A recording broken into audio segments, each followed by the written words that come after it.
Hi friends, இன்றைக்கி வீடியோவில் சீம்பால் எப்படி செய்யலான்னு பார்க்கலாம் வாங்க. சீம்பால் செய்கிறதுக்கு ஒரு பெரிய பீஸ் சுக்கு, ஏலக்காய், மிளகு எடுத்துக்கோங்க. சுக்கை முழுசாக போட்டு அரைக்க முடியாது, அதனால் ஒரு மத்தை வச்சு அதை நல்லா தட்டிக்கிறேன். மிக்சியில் ஏலக்காயும் மிளகையும் ஆட் பண்ணிக்கோங்க. இப்போது இடித்து வச்சுருக்கிற சுக்கையும் சர்க்கரையும் ஆட் பண்ணிக்கோங்க. எல்லாத்தையும் மிக்சியில் நல்லா நைஸாக அரைச்சி வச்சுக்கோங்க. இப்போது 1/2 லிட்டர் சீம்பாலுக்கு நான் 1/4 லிட்டர் காய்ச்சின பாக்கெட் பால் ஊற்றுறேன். நல்லா நைஸாக பொடி பண்ணி வச்சுருக்கிற அந்த பவுடரை போட்டு இப்போ நல்லா மிக்ஸ் பண்ணிக்கலாம்.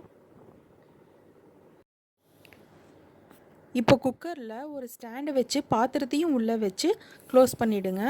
இது ஒரு 15 விசில் வரைக்கும் நல்லா வேக விடுங்க. இதை நைட்டு முழுக்க அப்படியே விட்டுருங்க. இப்போது கட் பண்ண வேணாம், காலையில் கட் பண்ணுங்க, அப்போ தான் நல்லாயிருக்கும். சீம்பால் ரெடி ஆகிடுச்சு. ட்ரை பண்ணி பார்த்துட்டு எப்படி இருக்குன்னு கண்டிப்பாக சொல்லுங்கள். இந்த வீடியோ உங்களுக்கு பிடிச்சிருந்தா லைக் பண்ணுங்கள், மறக்காமல் நம்ம சேனலுக்கு சப்ஸ்கிரைப் பண்ணுங்கள்.